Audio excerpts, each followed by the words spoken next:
சம்பாரிச்சா நான் எதையும் எடுத்துன்னு போறதில்ல. பட்டினத்தார் கதை உங்களுக்கு சொன்னேன். அதுபோல எனக்கு இன்னைக்கு ரொம்ப ஒரு கதை ஒரு விஷயத்த நான் சொல்லணும்.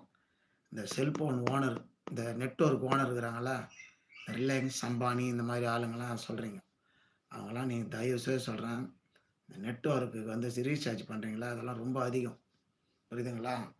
ரொம்ப ரொம்ப அதிகம். மக்கள்கிட்ட அந்த மாரிலாம் அவ்வளோ அதிகமாலாம் வாங்காதீங்க. ரொம்ப தப்பு. நான் முதலாவது மோசடி நெறைய நடந்தது இந்த நெட்வொர்க்ல. இப்பலாம் பரவால்ல. நான் ரொம்ப அதிகமா வாங்குறீங்க. நீங்க வந்து கம்மி பண்ணிக்கங்க. நீங்க எவ்வளோ தான் சம்பாரிச்சாலும், இவ்வளோ தான் சாப்பிட போறீங்க.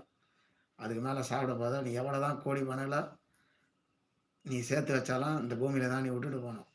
அதனால என்ன சொல்றேன்னா, லிமிட்டா வாங்கிக்கங்க மக்கள்கிட்ட. புழிஞ்சு சாறு எடுக்காதீங்க. அதேபோல அரசியல்வாதில எவ்வளோ பேர்லாம் இருப்பீங்க. நான் உங்க அரசியல்வாதிக்கும் சொல்றேன். அது யாரா இருந்தாலும், நீங்கலாம் அந்த மாரி பணக்காரங்களுக்கெல்லாம் வந்து சொல்லுங்க. இந்த மாரிலாம் பிசினஸ் பண்றவங்களா இருந்தாலும் சரி, இந்த நெட்வொர்க் இந்த மாரி ஆளுங்களுக்கு எல்லாரும் கொஞ்சம் விலை கம்மியா நீங்க ஆர்டர் போட்டு, இந்த மக்கள வந்து புழிஞ்சு சாறு எடுக்காதீங்க.